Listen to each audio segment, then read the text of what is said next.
Kung may cherry blossom nga ang Japan, meron palang malabulak o red silk cotton tree ang Pinas. Philippine native tree nga ang tawag dito. Nakakatuwa at nakakabighani ang ganda niya.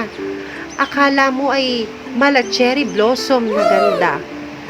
So, halika at talakayin natin kung ano nga ba ang malabulak na bulaklak na ito. Yes! Magandang araw, Rain Nana. Yes! Ito ang bulaklak ng malabulak. Malabulak is a native tree, Philippine native tree o tinatawag na buboy gubat, bubor, taglinaw, malabulak, bombay sibia, and red silk cotton tree. Malabulak ay isang katutubong kahoy na may napakagandang bulaklak. Malabulak is deciduous o natural na naglalagas ang dahon. Ang malabulak ay kadalasan ay red or orange. Pero sa kamigin nga, may nakakita ng yellow flower. Flowers nga daw ay nagpapataas ng tsansa ng pollination. Protektahan ng mga red flowers mula sa disturbances from honeybees. Pagbata pa nga ang puno ng malabulak ay meron itong tinik-tinik. Tumatanda na nga ito ay kusa ng napupudpod. May fibers din ng malabulak na pwedeng gawing unan, sinulid o tela. Galing no? At ayon nga sa aking pag-aaral, may mga medicinal uses ito. Ito ay ayon lang sa aking nabasa. Pwede rin kayo magtanong sa mga eksperto. Ano nga ba ang gamit ng red silk cotton tree?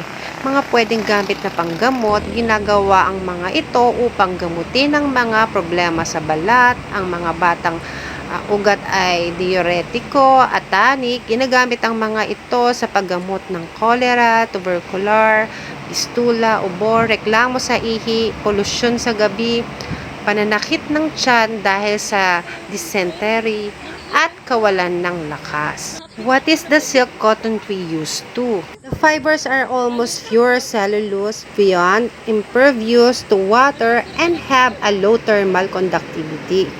But they do not lend themselves to spinning. Called kapok in Asia. The fibers are used for insulation, padding, and sleeping bags, and life preserves, and for stopping mattresses and pillows. Mga sinabi ko nga dyan ay ayon lang sa aking nabasa. At alam nyo ba na pwedeng makain ng bulaklak ng malabulak?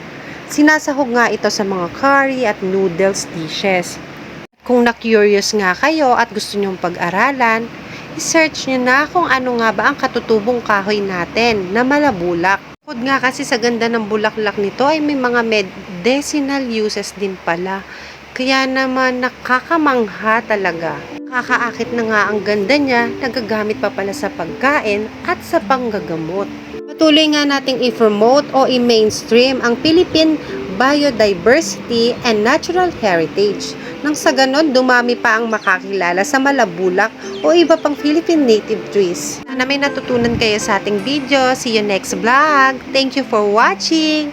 Bye mga Karin Nanay!